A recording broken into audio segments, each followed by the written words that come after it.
Bueno, mis queridos hermanos, les doy la bienvenida nuevamente a esta clase. Estamos ahorita en la clase número 15 de este curso de doctrina evangélica cristiana. Y hoy vamos a estudiar el segundo sacramento que lleva por título la Cena del Señor. La Cena del Señor.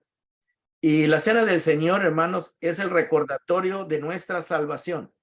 Cada vez que nosotros celebramos la Cena del Señor, estamos recordando que un día Cristo fue a la cruz por nosotros, ¿verdad? Fue a la cruz para salvarnos, fue a la cruz para dar su vida, para que a través de ese sacrificio que él hizo, nosotros pudiéramos ser perdonados de nuestros pecados, y no solamente ser perdonados de nuestros pecados, sino ser incluidos en la familia de Dios, incluidos en la familia de Dios, en el pueblo de Dios.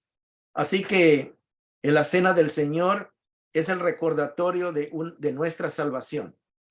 Y también decíamos de que el bautismo es el acto con el cual damos inicio a nuestra vida cristiana, damos inicio a esa relación ya personal, directa, íntima con Cristo.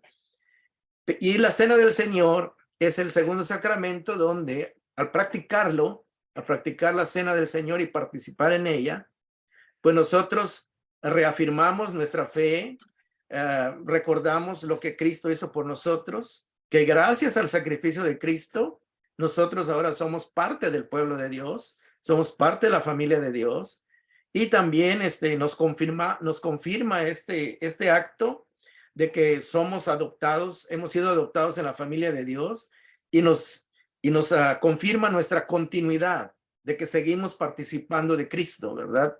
De Cristo, aunque de una manera simbólica, pero eso tiene un sentido espiritual, ¿verdad? El texto clave para hoy que vamos a leer se encuentra en Mateo capítulo 26. Vamos a leer dos versículos. Uno se encuentra en Mateo capítulo 26. ¿Usted quiere apuntar? Mateo capítulo 26, versículos 26 al 29. Y ahí es cuando Jesús con sus discípulos, una noche antes de su crucifixión, él establece este nuevo ritual, ¿verdad? Recordemos de que los judíos ese día celebraban la Pascua. La Pascua era el recordatorio o la celebración que recordaba cuando Dios mandó la 10ª plaga allá en Egipto, cuando los israelitas estaban esclavos en Egipto.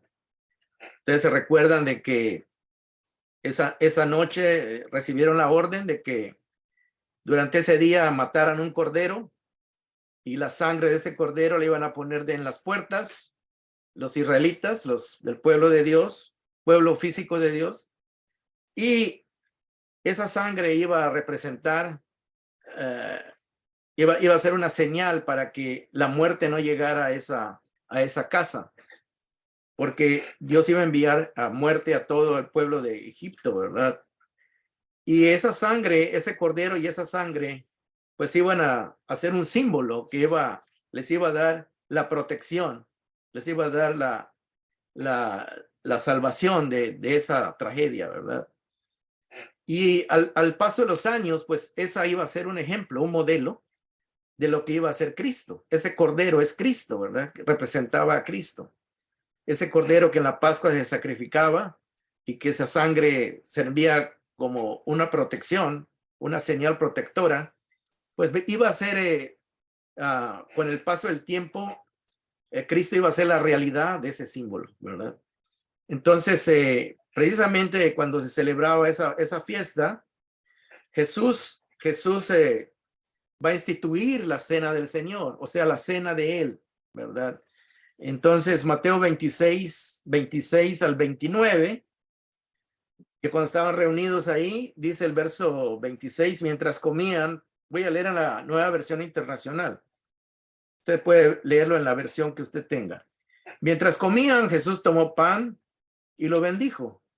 Luego lo partió y se lo dio a sus discípulos, diciéndoles: tomen y coman, esto es mi cuerpo. Después tomó la copa, dio gracias, se la ofreció diciéndoles, beban de ella todos ustedes. Verso 28. Esto es mi sangre del pacto, que es derramada por muchos para el perdón de pecados. Aquí dice para qué fue el propósito de esa cena, o qué simbolizaban estos emblemas, estos elementos. ¿Y cuál era el propósito? Dice para el perdón de pecados. Les digo que no beberé el fruto de la vid es la planta de la uva, desde ahora en adelante, hasta el día que beba con ustedes el vino nuevo en el reino de mi Padre. Este pasaje, pues Mateo lo relata. Mateo fue uno de los discípulos presenciales que estuvo ahí, presente físicamente en esa cena, y él relata este acontecimiento. Y y déjenme decirles de que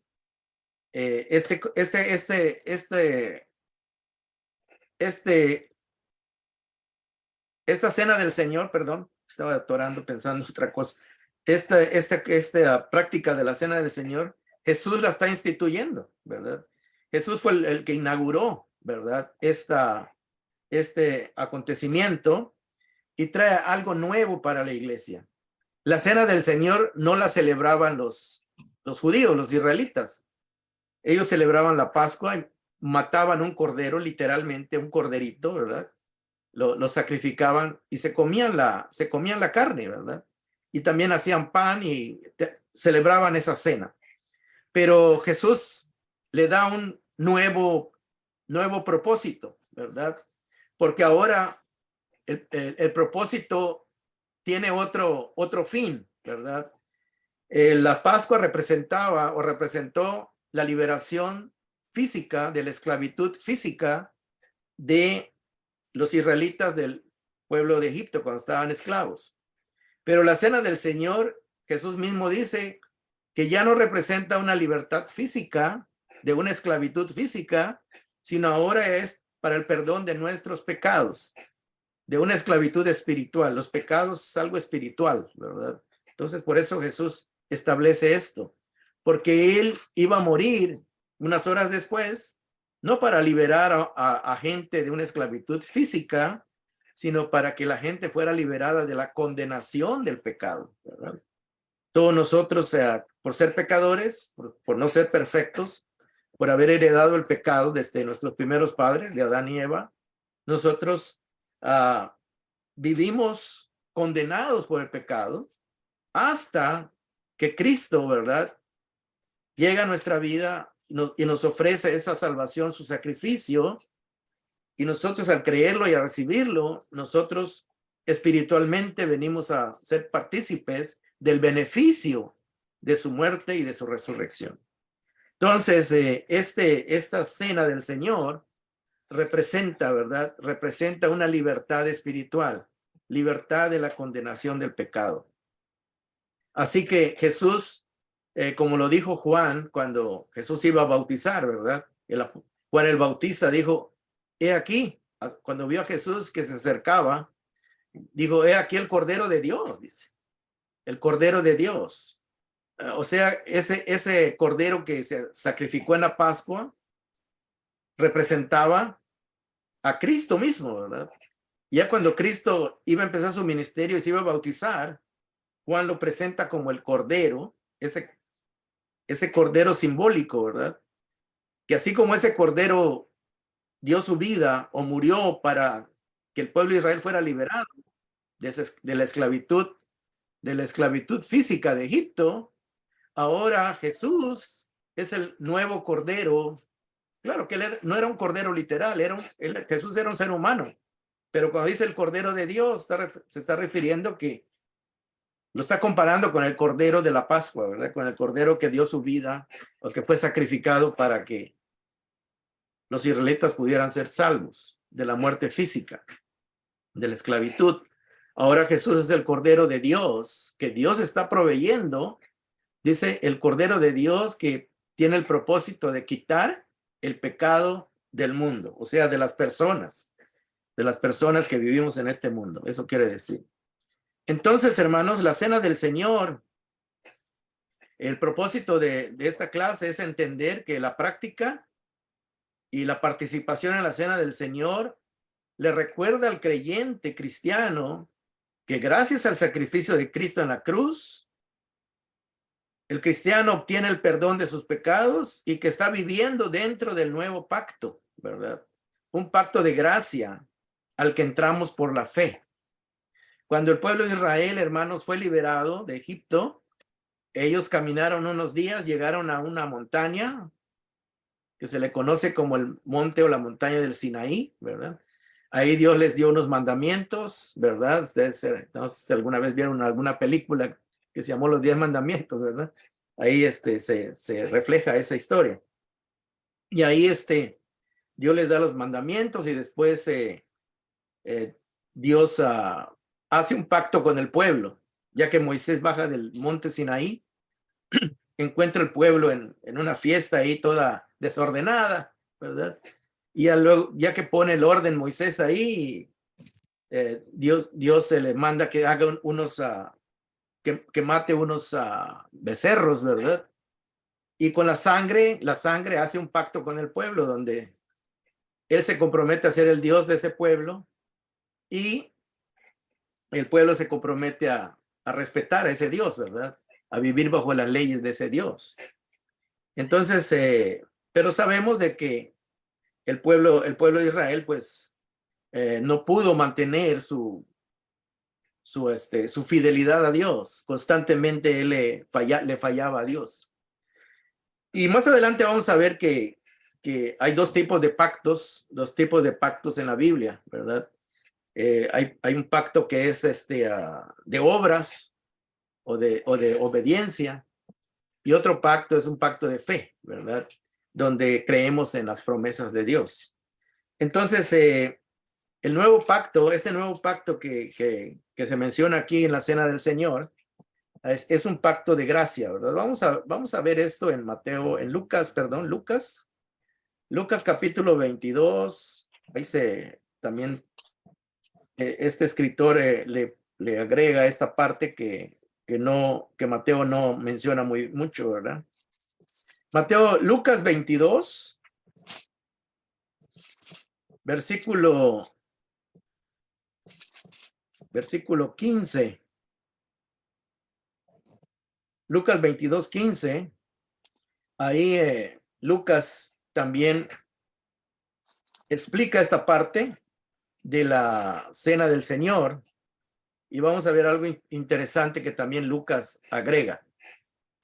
Lucas 22, 15 al 20 dice así: entonces les dijo, aquí está el contexto, es que están en la cena, celebrando la Pascua, y Jesús empieza a decirles algo nuevo que ellos todavía no conocían, porque precisamente lo iba a instituir Jesús. Entonces les dijo a los apóstoles: he tenido muchísimos deseos de comer esta Pascua con ustedes antes de padecer. O sea, que iba a padecer el sufrimiento de la cruz. Pues les digo que no volveré a comerla hasta que tenga su pleno cumplimiento en el reino de Dios. O sea que va a haber un futuro cumplimiento en el reino de Dios. Todavía no pasa, ¿verdad? Verso 17. Luego tomó la copa, dio gracias y dijo: tomen esto y repártalo entre ustedes. Les digo que no volveré a beber el fruto de la vid hasta que venga el reino de Dios. Verso 19, ahora pasa con el pan. También tomó pan y después de dar gracias lo partió, se lo dio a ellos y dijo: este pan es mi cuerpo, o representa mi cuerpo, entregado por ustedes. O sea, yo lo estoy dando para el bien de ustedes, eso quiere decir. Y luego dice: hagan esto en memoria de mí. Hagan esto como diciendo, cada vez que lo practiquen, recuérdenme lo que yo hice por ustedes. Porque él acaba de decir que iba a entregar su cuerpo por ellos. Entonces, era bien importante que ellos lo recordaran.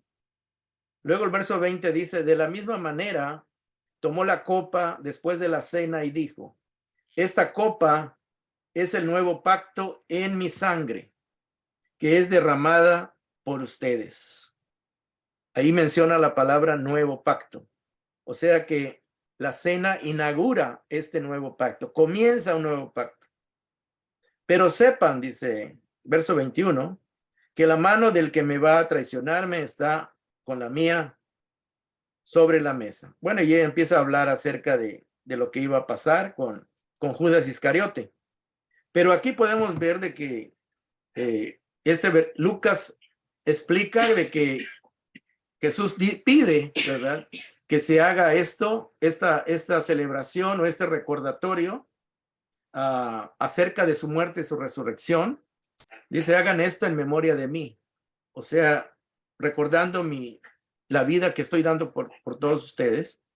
Y luego dice también en esta narración de Lucas que esta celebración de la Cena del Señor, dice, es el nuevo pacto, ¿verdad? O nuevo convenio que Dios hace.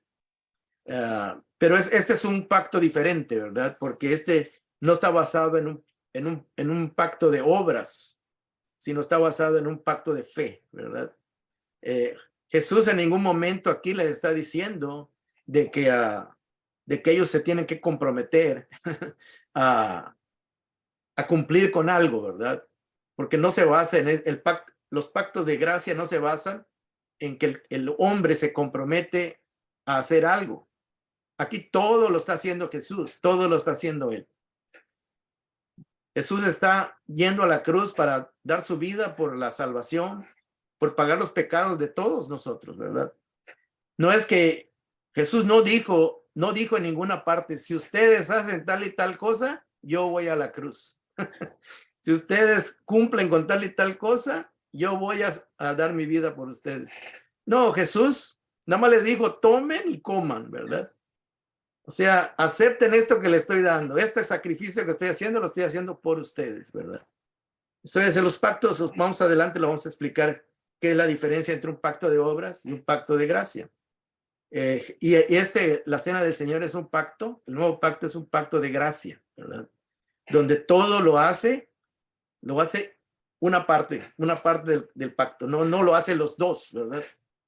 En el pacto de que que Dios tuvo con el pueblo de Israel, Dios le dijo a Israel, si ustedes hacen esto y esto y esto, yo lo voy a bendecir. Si ustedes cumplen con esto, con esto y con esto, yo los voy a bendecir. Es un pacto de obras, está condicionado. Pero Jesús nada más les dijo, tomen y coman. Él no les dijo, si ustedes hacen esto y esto, yo muero por ustedes. No. Jesús es un pacto unilateral que Jesús se compromete a hacer toda la parte del pacto, ¿verdad? Bien importante entender eso, ¿no? Porque mucha gente no entiende que el nuevo pacto es un pacto de gracia y a veces cuando se acerca la cena del Señor, pues muchos no quieren tomar la cena del Señor, ¿verdad? Porque dicen, no, es que yo no me he portado bien, ¿verdad? A lo mejor yo no he hecho tal y tal cosa. Cuando el pacto no es un pacto donde tú tienes que hacer algo para que reciba la bendición, ¿verdad?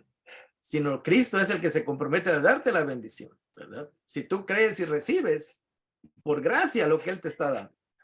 Desde luego que nos debemos de portar bien, ¿verdad? No es decir que el hermano está diciendo que nos debemos portar mal, no, pero no en eso se basa el pacto, ¿verdad? Vamos a seguir. Significado de la cena del Señor. Dice, el pan partido representa el cuerpo de Cristo que fue castigado físicamente por causa del pecado de la humanidad, incluyendo el nuestro, ¿verdad? En otras palabras, cuando usted vino a conocer el evangelio, usted supo que alguien había dado su vida por usted, ¿verdad? ¿Sí o no? Es algo que ya estaba hecho, algo que ya estaba totalmente realizado. El perdón suyo, alguien ya lo había conseguido, alguien ya había pagado por el perdón suyo, ¿verdad? Y ahí podemos ver que nosotros no tuvimos nada que hacer, ya estaba hecho todo, ¿verdad? Entonces, el pan partido representa el cuerpo de Cristo que fue castigado físicamente por causa del pecado de la humanidad, o sea, de todos los seres humanos, incluyendo el nuestro. Así que, pero ese perdón de pecados ya se apropia o lo apropiamos a nuestra vida cuando recibimos a Cristo y recibimos todo lo que Él ha conseguido por nosotros. Y el perdón de nuestros pecados es algo que Cristo consiguió para nosotros. No nosotros lo conseguimos, sino que Él lo consiguió para nosotros. Entonces es bien importante entender cómo funciona este pacto, ¿verdad? Y luego dice, el vino, algunos celebran la cena del Señor con vino, cuando decimos vino es que contiene algo de alcohol, ¿verdad? De fermentado. Otros prefieren usar jugo de uva, cero alcohol, ¿verdad? La Biblia no especifica si tiene alcohol o no tiene alcohol, ¿verdad? Aunque se da a entender que sí tenía algo de alcohol, ¿verdad? Sí tenía algo de alcohol. Lo que pasa es que cuando los judíos celebraban sus festividades, si el vino querían que fuera puro, pues se lo tomaban así, ¿verdad? Con cierto alcohol natural. Y si no quisieran que estuviera fuerte, pues nada más le echaban agua y se relajaba lo fuerte del vino, ¿verdad? Entonces, el jugo, pues es el extracto de la uva que está recién exprimido, es recién extraído. Mientras el vino ya tiene más tiempo que está reposando. Y mientras más tiempo tenga, pues más se fermenta y más alcohol tiene. Pero no, la Biblia no especifica, ¿verdad? Cuántos grados de alcohol debe tener, si 0 o 5, pero se usa el sentido común, ¿verdad? Y este vino, hermanos, pues como es poco, ¿verdad? No es con el propósito de embriagarse, simplemente con el propósito de recordar que ese vino representa o simboliza la sangre que Cristo derramó en la cruz por nosotros. Entonces el pan representa su cuerpo, el vino o el jugo de uva representa la sangre de Cristo. Entonces, y allá en Primera de Corintios 11:23 hay otro pasaje que el apóstol Pablo menciona, Primera de Corintios 11:23.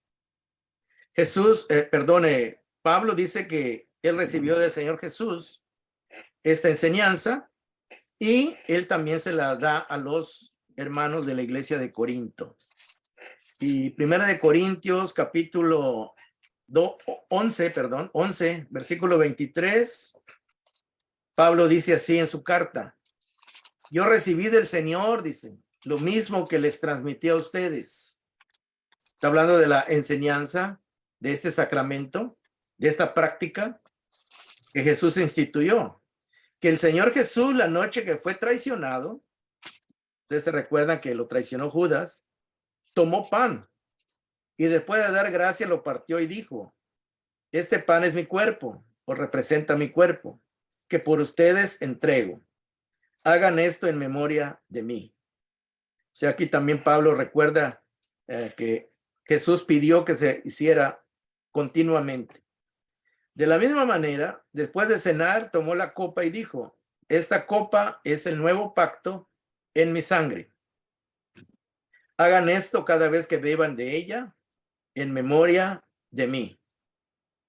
Y también vamos a explicar un poco de que cuando se hacía un pacto, cuando Dios hacía un pacto, pues para que el pacto fuera auténtico, tenía que haber sangre, ¿verdad? Tenía que haber derramamiento de sangre.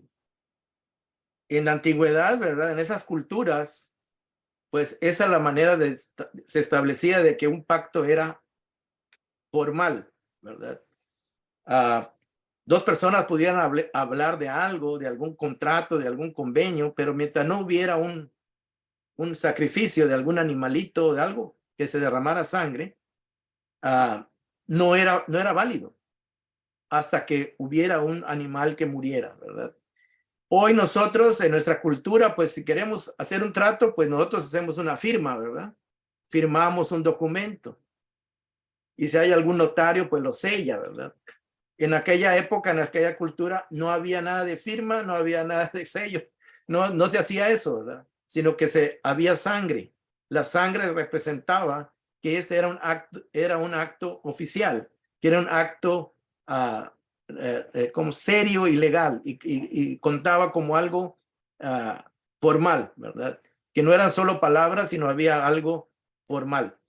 Entonces, cuando Jesús dice, esta copa es el nuevo pacto en mi sangre, está diciendo que Jesús está tomando en serio lo que va a hacer, y lo va a hacer de una manera formal, ¿verdad? Es un pacto. Y a veces cuando nosotros vemos que Jesús es crucificado y que derrama su sangre, lo hemos visto en películas tal vez, ¿verdad? Y a veces, bueno, sí, el pobre está sufriendo y está sangrando, pero si uno no entiende lo que está pasando, pues nada más lo ve como que, pues el pobre, ¿verdad? Está derramando su sangre.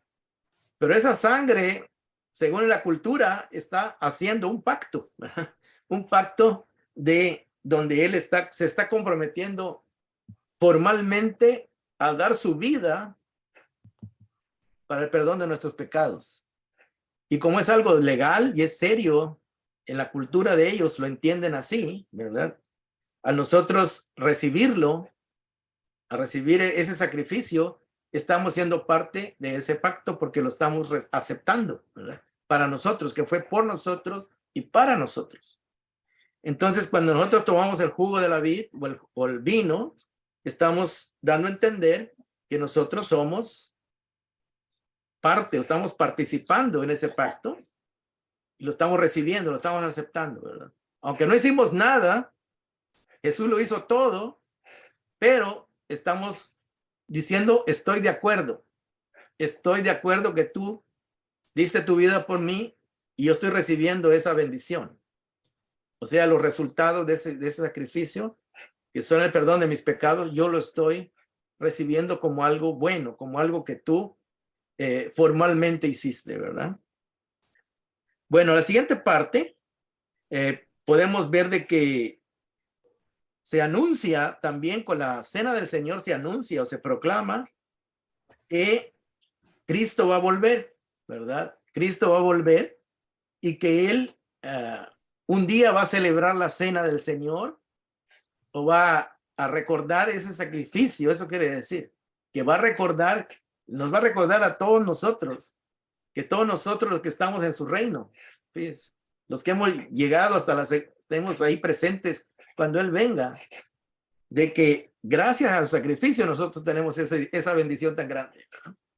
Eso quiere decir que él va a celebrar nuevamente eso, ¿verdad?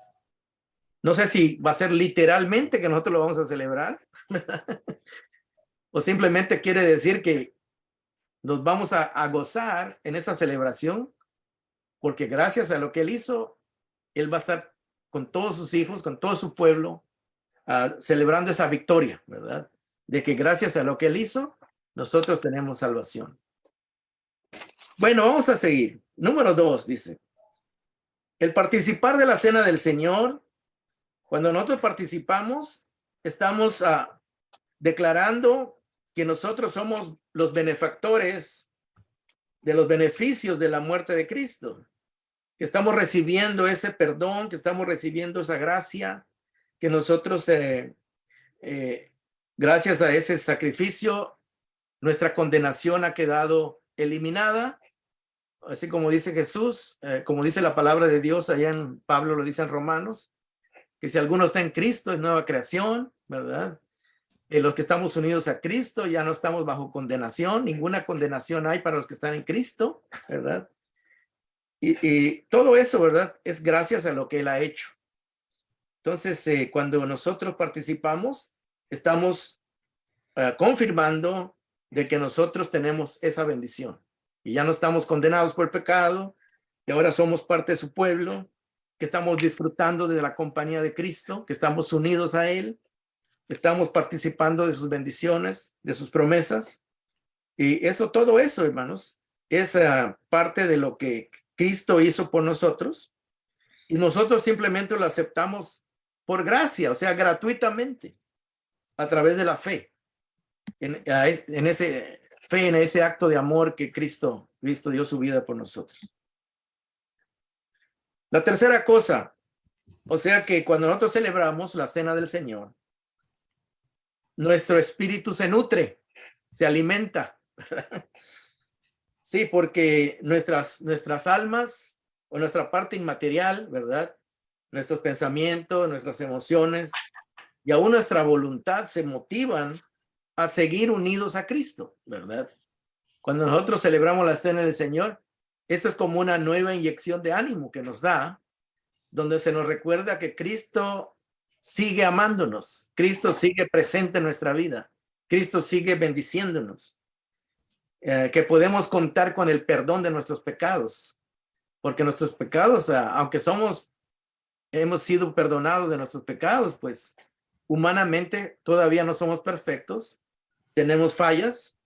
Sin embargo, la sangre de Cristo, dice la palabra de Dios, si nosotros nos arrepentimos, dice Primera de Juan, y confesamos nuestros pecados, Él es fiel y justo para perdonarnos y para limpiarnos de toda maldad. Dice. Y gracias a su sangre, ¿verdad? Su sangre sigue siendo poderosa, aunque la derramó hace 2000 años, pero los efectos, ¿verdad? Los efectos todavía son beneficiosos para nuestra vida espiritual. Por eso nos nutre espiritualmente, ¿verdad? ¿Por qué? Porque sabemos que somos pecadores, que no somos perfectos, pero también sabemos que somos hijos de Dios y que somos aceptados en la familia de Dios, ¿verdad? Y eso nos nutre espiritualmente porque nos anima, a pesar de nuestra imperfección, nos anima a seguir dependiendo de la gracia de Dios. Y eso es bien importante. La otra cosa que también es importante y que la cena del Señor nos recuerda es la unidad de los creyentes, ¿verdad? Ahí en Primera de Corintios 10, vamos a ver este pasaje. Primera de Corintios capítulo 10, ahí nos dice algo bien importante. Versículo 16. Porque Pablo aquí cuando dice que nosotros celebramos la cena del Señor, la celebramos dentro de una comunidad de creyentes. La celebramos dentro de un grupo de hermanos en la fe, ¿verdad?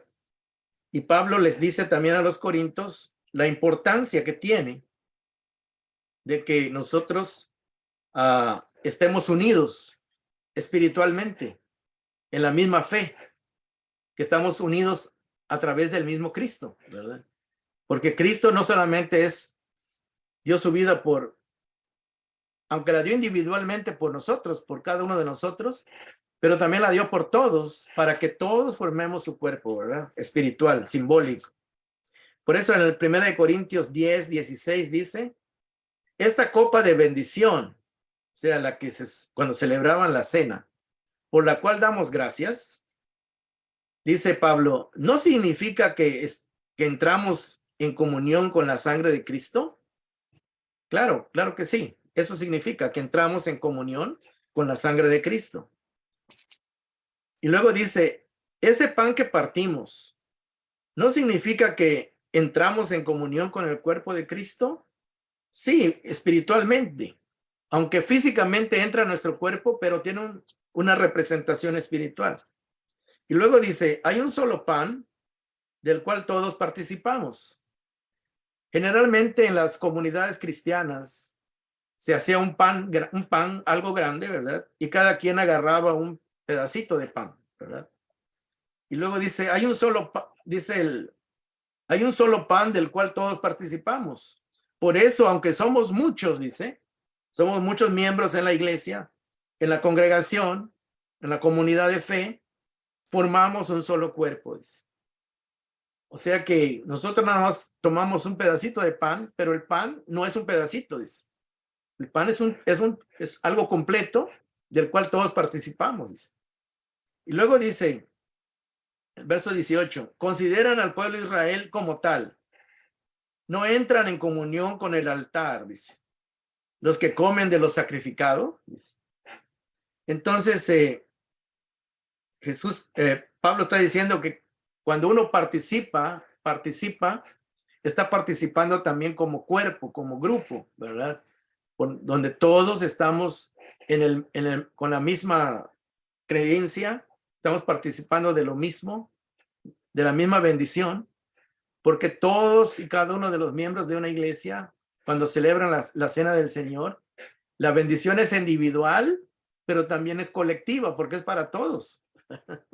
¿Verdad? Es como cuando usted, imagínese que usted vive en una familia donde una familia tiene 10 hijos o 12 hijos, una familia grande. La comida que hace la mamá, ¿verdad? El pan que se sirve en la mesa, ¿ves? Es para todos, ¿verdad? No lo hace pensando solo en uno o en dos. La bendición es para todos. Eso quiere decir Pablo.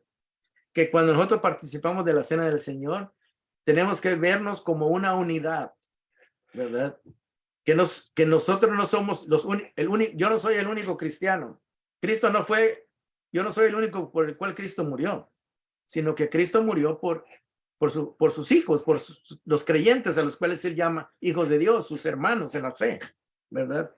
Entonces es bien importante que nosotros consideremos eso, ¿verdad? Que formamos parte de una comunidad, que no somos independientes de uno del otro, ¿verdad? Sino que Cristo nos une a todos y Cristo es para todos. Solamente tenemos un Cristo, ¿verdad? Pero este Cristo bendice a todos. Y tengo que ver a mi hermano como lo que es, miembro del cuerpo de Cristo. Y él me tiene que ver a mí como lo que soy, miembro del cuerpo de Cristo, ¿verdad? Entonces, cuando uno entiende eso, eso trae unidad porque nos vemos como parte de un todo, ¿verdad? Como parte de una familia espiritual. Es lo hermoso de esto, ¿verdad? Somos un cuerpo espiritual, grupo de creyentes redimidos. Acuérdense que la palabra redimido quiere decir alguien que ya no tiene una deuda, sino que ya se ha pagado esa deuda. Y sin condenación, lo que estamos celebrando la cena del Señor, somos aquellos que hemos sido perdonados y que ya no estamos en condenación y que estamos celebrando una victoria gracias al sacrificio de Cristo y nos identifica como miembros del mismo cuerpo, el cuerpo espiritual de Cristo. Bueno, vamos a pasar a otra parte. Otra quinta observación. Participar de la cena del Señor me da la esperanza de que un día podré participar personalmente con Cristo. Yo creo que ese es el acto que va a coronar toda nuestra vida cristiana, ¿verdad? El día que estemos con Cristo, ¿verdad? Personalmente, cara a cara, donde lo podamos ver, abrazar, tocar, ¿verdad? Directamente hablar con Él, ¿verdad? O sea que va a ser un sueño hecho realidad. Dice, el participar de la cena del Señor me da la esperanza de que un día podré participar personalmente con Cristo, juntamente con todos los redimidos, de esta bendición de comer y beber, celebrando juntos, ¿verdad? Como les decía, no sabemos si va a ser, estas palabras van a ser de una manera simbólica que vamos a estar celebrando, o va a ser literal que vamos a estar celebrando todos. Pero se imaginan los millones de personas participando, ¿verdad? O simplemente va a ser una gran fiesta, o no sé, no les puedo afirmar claramente si va a ser algo, cómo va a ser, ¿verdad? Pero simplemente nos da la idea de que hay algo grandioso que nos espera, una celebración. Dice, es una esperanza que anhelamos vivir en el futuro en el reino de Dios, o sea, cuando Cristo vuelva. Es una prueba, cuando nosotros participamos de la cena del Señor en nuestra iglesia, es una prueba del banquete que tendremos en la mesa del Rey, dice, y que somos parte de la familia eterna, ¿verdad? Imagínense. Es algo súper, súper grande. La cena del Señor afirma mi fe en Cristo. Cada vez que participamos de la cena del Señor, el perdón de Dios, que es extensivo, o sea que se extiende hasta nuestros días, dice, nos renueva y trae paz a nuestra conciencia de que fuimos perdonados en el pasado, de que ahora en el presente también somos perdonados y que podemos vivir confiados hasta el final de nuestros días aquí en la tierra, pues su sangre siempre nos va a mantener limpios del pecado, ¿verdad? Desde luego que nosotros debemos reconocer nuestros pecados, nuestras faltas, ¿verdad? Y buscar el perdón de Dios siempre. Pero lo que está diciendo aquí es que nosotros podemos tener la conciencia tranquila de que esa sangre es poderosa para limpiarnos ayer, hoy y mañana, ¿verdad? Entonces es bien importante esto, ¿verdad? Cuando nosotros reconocemos el poder de esta sangre de Cristo, pues eso nos confirma y nos ayuda en nuestra fe cristiana para que nosotros no nos sintamos deprimidos, que no nos sintamos frustrados porque fallamos, ¿verdad? Sino que tenemos siempre la oportunidad de buscar el perdón, de buscar la gracia de Dios. Y la palabra de Dios nos asegura que Cristo ya dio su vida por nuestros pecados, para pagar nuestros pecados. Entonces, eso es bien importante. Es parte de nuestra fe, porque creemos en lo que Cristo dice, que el poder que tiene su sangre de perdonar pecados. Entonces, eso nos da la confianza. Vamos a hablar un poco de los pactos, ¿verdad? Porque acuérdense que mencionábamos en la Biblia, dice allá, cuando Jesús instituyó la cena, dijo que era la sangre del nuevo pacto, ¿verdad? Pues representaba el nuevo pacto. En la Biblia, hermanos, podemos ver que Dios hizo varios pactos o contratos con el hombre. Y hay dos tipos de pactos. Uno es basado en la obediencia del hombre, donde Dios se compromete con el hombre y el hombre se compromete con Dios. Es un pacto, ese se le conoce como un pacto de obras. ¿Por qué? Porque, o condicional, también se le conoce así, un pacto de obras o condicional. O sea que ambas partes tienen que hacer algo, ¿verdad? Tienen que hacer su parte. Y cuando una de las partes falla, pues el pacto se termina, ¿verdad? Le voy a poner un ejemplo. Por ejemplo, cuando un matrimonio se casa, ¿verdad? Ambos se comprometen a respetarse, ¿sí o no? Ambos se comprometen. No solo se compromete la mujer, ni solo se compromete el hombre, ambos se comprometen. Entonces, cuando uno de los dos empieza a fallar, pues empiezan los problemas, ¿verdad? ¿Por qué? Porque no están respetando el pacto que hicieron. Y ese es un pacto condicional, ¿verdad? Porque aunque la gente va al altar y dice, yo te prometo que nunca te voy a fallar y siempre te voy a respetar, pero a veces cuando ya en la realidad de la vida, a veces ya se olvidan de esa promesa, ¿verdad? Y empiezan las fallas, ¿verdad? Entonces, cuando hay fallas, pues ese pacto puede llegar a su fin o generalmente termina, ¿verdad? Entonces, el nuevo pacto, hermanos, es diferente. El nuevo pacto es otro tipo de pacto porque es un pacto de gracia o incondicional, donde nada más una de las partes se compromete. ¿Sí es? Una de las partes se compromete.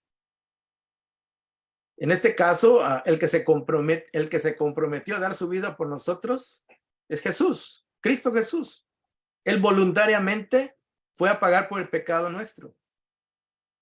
Jesús nunca nos dijo, ¿verdad? ¿Sabes qué? Si te portas bien, yo voy a la cruz y pago tus pecados. ¿Alguna vez ha visto esto en la Biblia? No. Dice que él fue a la cruz, ¿verdad? Fue algo que él determinó hacer. Dice, desde antes de la creación del mundo, Dios ya tenía este plan de que ya había escogido a su Hijo Jesucristo para que pagara por los pecados de la humanidad. Nosotros solamente recibimos la noticia. Nosotros solamente se nos avisa en el Evangelio la buena noticia de que de tal manera amó Dios al mundo que ha dado, dice. No dice que lo va a dar, que ha dado, ya es un acto realizado, que ha dado a su Hijo unigénito, para que todo aquel que en él cree, ¿qué pasa? No se pierda, mas tenga vida eterna. Entonces, eso es un regalo de Dios. Es un pacto que Dios hace, que Dios hizo con su Hijo. Es un pacto que el Padre hizo con su Hijo Jesucristo de salvar a la humanidad. Y nosotros simplemente recibimos la bendición. Si lo creemos, ese pacto nos beneficia, ¿verdad? Y ese es un pacto de gracia, donde el ser humano no tuvo que hacer nada para pagar por sus pecados. Dios lo hizo todo. A nosotros solamente nos toca creerlo por fe, creer en ese amor de Dios y recibirlo, ¿verdad? Pues es bien importante que entendamos qué es el nuevo pacto. Entonces, ese pacto que Jesús está hablando es un pacto de gracia. Sí. El pacto en los pactos, hermanos, en la Biblia podemos ver que hay pactos que Dios hace pactos de obras y pactos de gracia. Por ejemplo, le voy a poner un ejemplo. En el huerto del Edén, Dios le dijo a Adán y Eva, no coman de este fruto, porque el día que ustedes coman de este fruto, ¿qué va a pasar? Van a morir, les digo. Ellos sabían lo que iba a pasar, ¿verdad? ¿Y qué hicieron? ¿Obedecieron? No obedecieron. Este era un pacto condicional, porque le dijo, si comen, es la condición, si comen de este fruto, les va a pasar esto. Desobedecieron, le fallaron a Dios. Entonces, pecaron, Dios los tuvo que, fracasaron en ese pacto, ¿verdad? Llega Dios y los mira que están escondidos, ¿verdad? Adán y Eva están escondidos. Entonces Dios tiene que hacer algo, ¿verdad? Dios va a hacer algo para cubrir el pecado de estos seres humanos que han fallado. Entonces Dios dice que platique con ellos y dice que ellos están desnudos. Entonces Dios tiene que sacrificar a alguien. Tiene que sacrificar animales para hacerles vestidos de piel. Ese es algo que Dios hace por gracia, ¿verdad? Ellos no sabían qué hacer con su desnudez, ¿verdad? Entonces Dios hace un pacto con ellos de gracia, porque hay sangre derramada. Dios tiene que sacrificar a algún animal para que ellos puedan ser cubiertos, ¿verdad? Entonces, en el Edén podemos ver los dos tipos de acción. En el primero, ellos fallan y el pacto se rompe. Pero en el segundo, Dios tiene que hacer lo que ellos no podían hacer, cubrirse. Entonces, alguien tiene que cubrir o pagar por la desnudez de ellos, para que ellos dejen de estar en vergüenza. Entonces, ahí es por gracia, ¿verdad? Y así, hermanos, en la Biblia podemos ver algunos pactos. El pacto de gracia es donde Dios se compromete a cumplir lo que promete. Es unilateral. No se basa en las obras del hombre, sino en la fe o en la confianza, ¿verdad? Donde la persona que trata con Dios cree en la palabra de Dios y confía que Dios cumplirá lo que él le ha prometido. Si el hombre falla, Dios mismo proveerá el sustituto que cubra con su muerte la falla del hombre. En otras palabras, los pactos de gracia, Dios se compromete a él a hacer todo, ¿verdad? Y el hombre lo único que se compromete es a creerle a Dios y recibir, ¿verdad? Recibir lo que el Dios le está haciendo por él o le está dando. Por ejemplo, los pactos de gracia que vemos en la Biblia son el que Dios hace con Adán, como pudimos ver, después que ellos pecan y se ven desnudos, Dios provee la vestidura para Adán y Eva. Y alguien tiene que morir, algún animal tuvo que morir para que se pudieran usar sus pieles. Por ejemplo, cuando después del diluvio, Dios hace un pacto con Noé, ¿verdad? Le dice a Noé que Dios se compromete que ya no va a destruir la tierra a través de otro diluvio. Y Dios Eso lo puede ver en Génesis 9.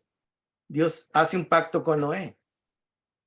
Entonces, aunque el hombre se portara mal, fíjense, aunque el hombre se portara mal, Dios se comprometía a no destruir al hombre como lo hizo en el diluvio. Él hizo ese pacto con Noé. Y lo vemos en Génesis capítulo 9. Es un pacto de gracia, ¿verdad? Luego vemos que Abraham también hace un pacto con Dios, ¿verdad? Entonces,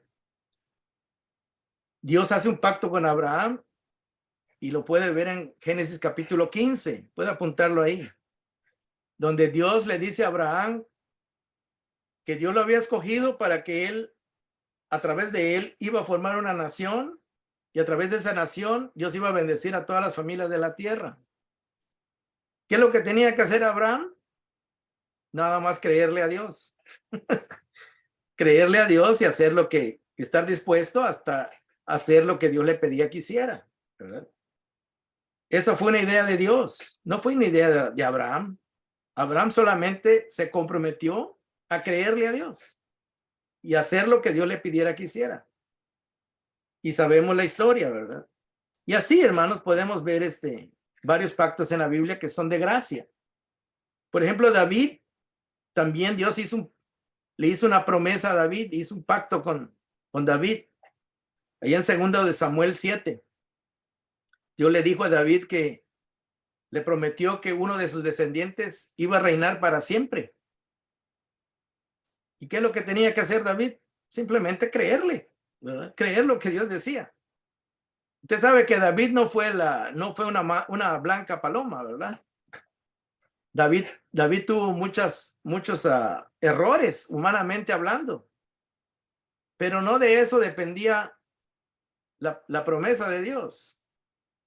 No de la actitud de David, ni de su comportamiento, sino ese pacto que hizo con David era unilateral porque Dios se lo prometió, fuera como él fuera.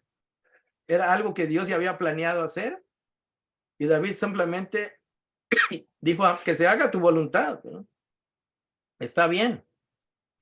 Y sabemos que ese descendiente de David, ¿quién es? ¿Verdad? Jesús, hijo de David, o sea, descendiente de David, ¿verdad?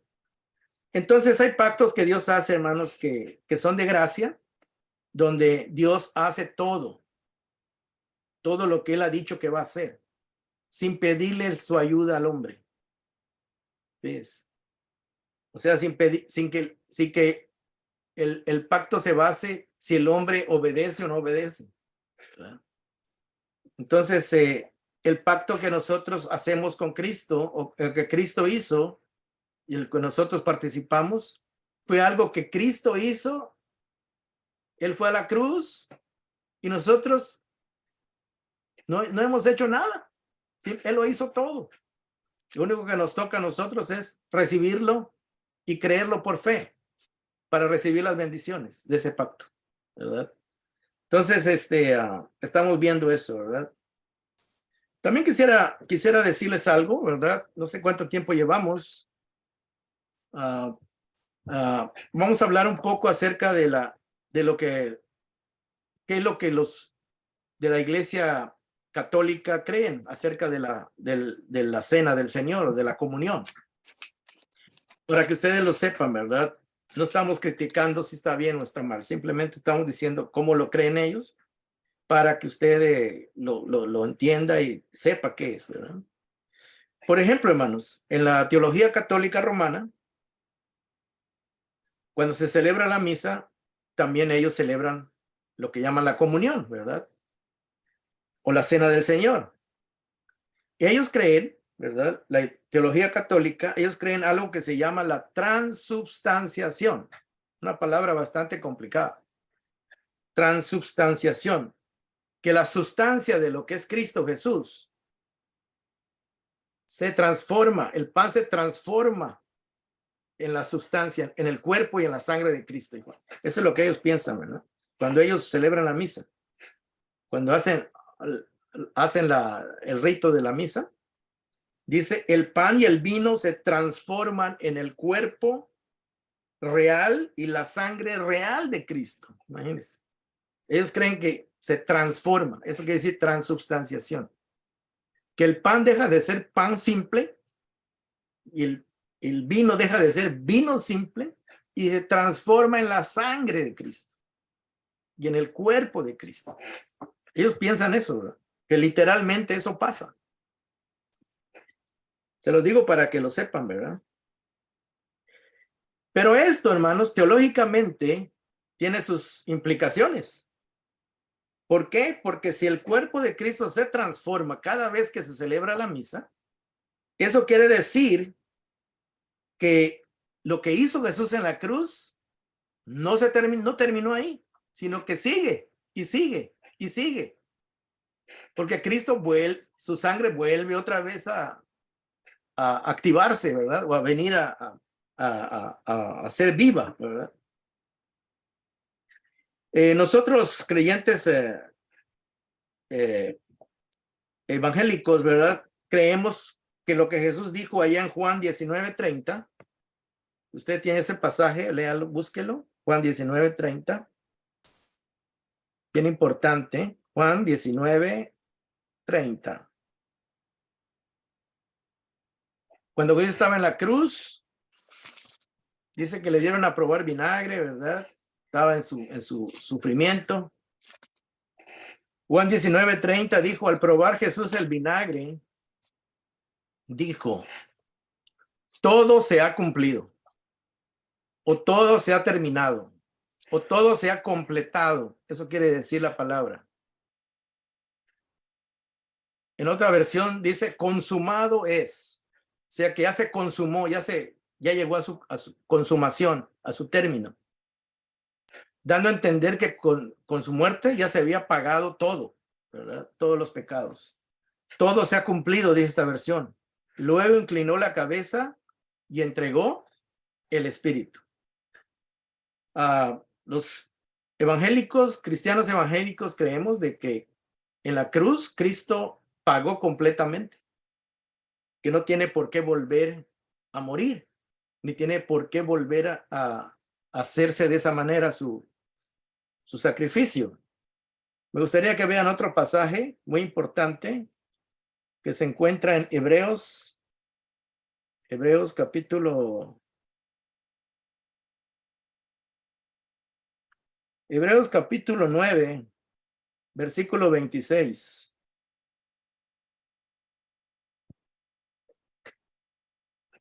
Donde se dice de que el sacrificio que Cristo hizo es una vez y para siempre. Así lo explica el libro de Hebreos. Hebreos 9:26 dice, hablando de que el sacrificio de Cristo solamente fue necesario una vez.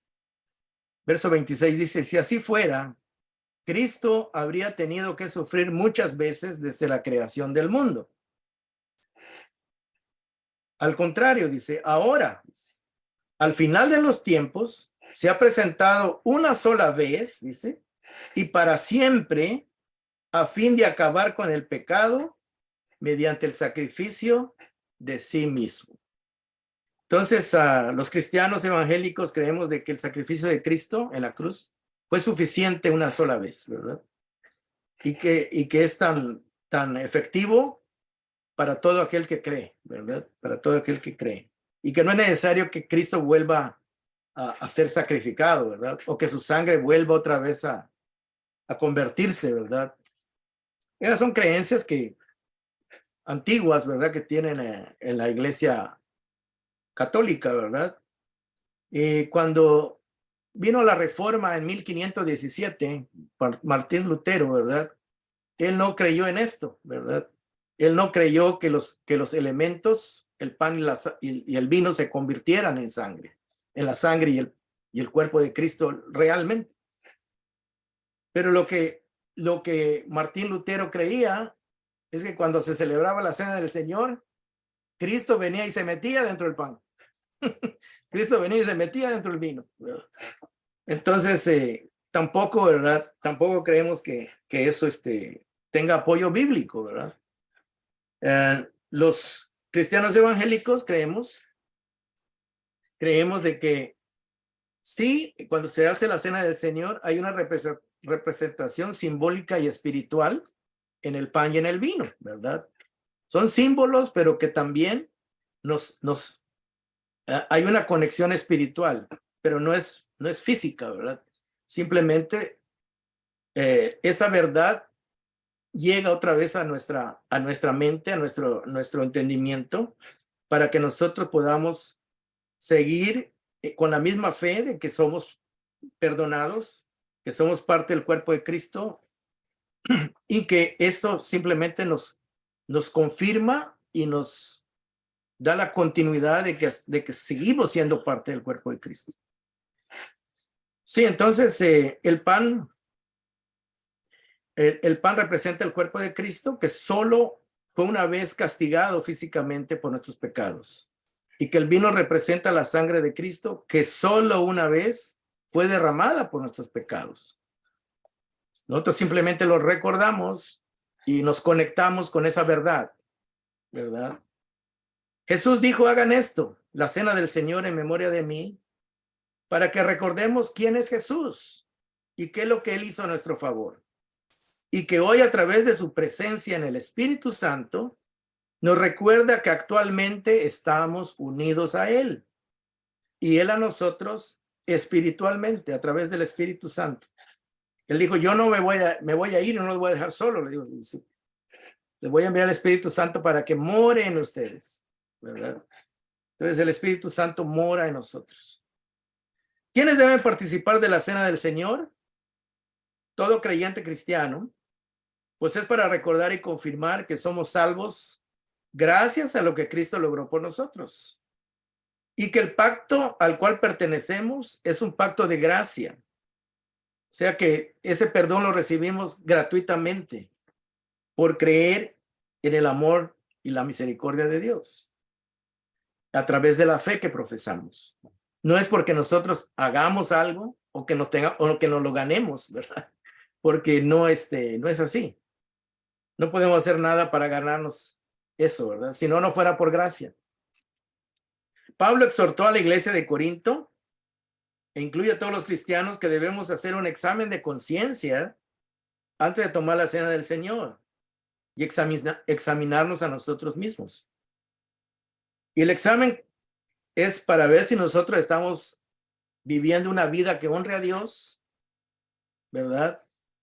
Y también si estamos llevando una vida correcta que agrade a Dios, y si no estamos lastimando a nuestros hermanos también en su vida, ¿verdad?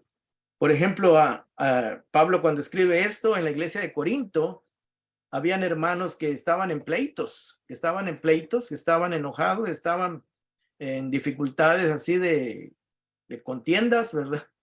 Y Pablo dice: ustedes necesitan dejar esa actitud porque son hermanos. ¿Cómo van a celebrar la cena del Señor? Dice, si ustedes están peleando. Dice, bien importante que tengamos paz los unos con los otros, ¿verdad? Entonces es bien importante eso, ¿verdad? Entender de que nadie es perfecto, que todos recibimos el perdón por gracia, y que debemos de reflejar ese carácter de Cristo, tanto en nuestra vida personal como con nuestro prójimo, ¿verdad? Que tengamos una buena relación, que tengamos respeto, amor, caridad con nuestros hermanos, y no solo con nuestros hermanos en la fe, sino con todas las personas. Debemos ser unas personas que ser participantes de la coinonía. O sea, la coinonía quiere decir del compañerismo, ¿verdad? Que seamos buenos compañeros, donde no nos sintamos mejores que los demás, porque no lo somos. Simplemente que tengamos en conciencia de que todos fallamos y que todos necesitamos de la ayuda de Dios. Entonces es bien importante que tengamos una conciencia limpia y podamos crecer como cristianos en nuestra vida espiritual práctica. Si hemos cometido pecados, reconocerlos, pedirle perdón a Dios y dejar este tipo de actividades que son malas, y seguir con nuestra adoración y alabanza a Dios, amando a Dios y a nuestros semejantes. Entonces, para terminar, el nuevo pacto es un pacto de gracia, que aunque fallamos, ya no somos condenados, sino vistos como hijos por Dios, y nos gozamos de que en la sangre de Cristo tenemos perdón y tenemos comunión con Dios. Entonces, esta clase espero que les ayude, ¿verdad? Para ver lo que es la cena del Señor de una manera objetiva y práctica, ¿verdad? De qué es lo que Cristo hizo por nosotros y cuál debe ser nuestra actitud como hijos de Dios. Bueno, esta clase es todo lo que quería decirles hoy, mencionarles. Voy a terminar la transmisión, pero me quedo aquí por si hay preguntas, si hay alguna cuestión que necesitan más explicación, pues aquí voy a cortar la grabación, pero ustedes quédense ahí. Bendiciones a todos ustedes. Gracias.